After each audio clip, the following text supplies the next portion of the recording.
please.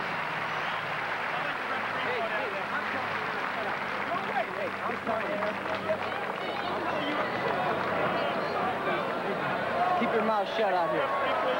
Let's go back to that wonderful court, and you told him to shut his mouth. And what evolved after that for you two guys? What happens when you were at each other's throats there for a couple of years? I think when you're in the heat of the battle, it's tough because it's so individual that you really build up like something that's not necessarily there. In certain respects, you do it to pump yourself up, but on the other side, it's like the lack of communication. Anyone that's with someone else, it all boils down to communication. And there wasn't a real communication at that time because there's so many other people and other forces tugging at you.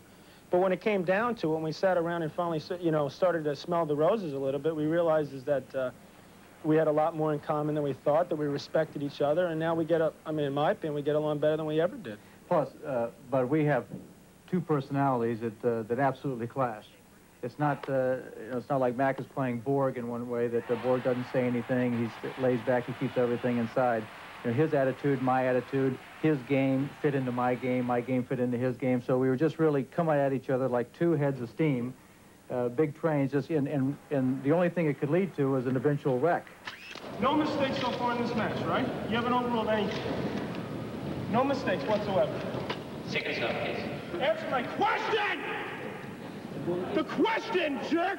You can't be serious, man. You cannot be serious! That ball was on the line! You got the absolute pits of the world, you know that?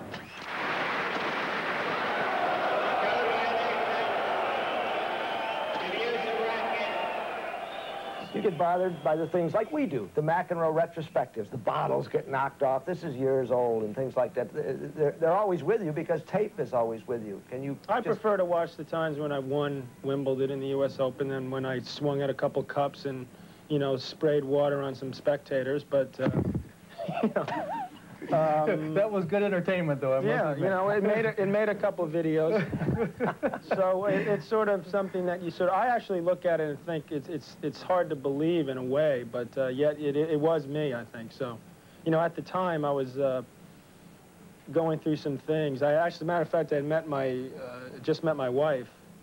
So I was really missing her, so that's the real story.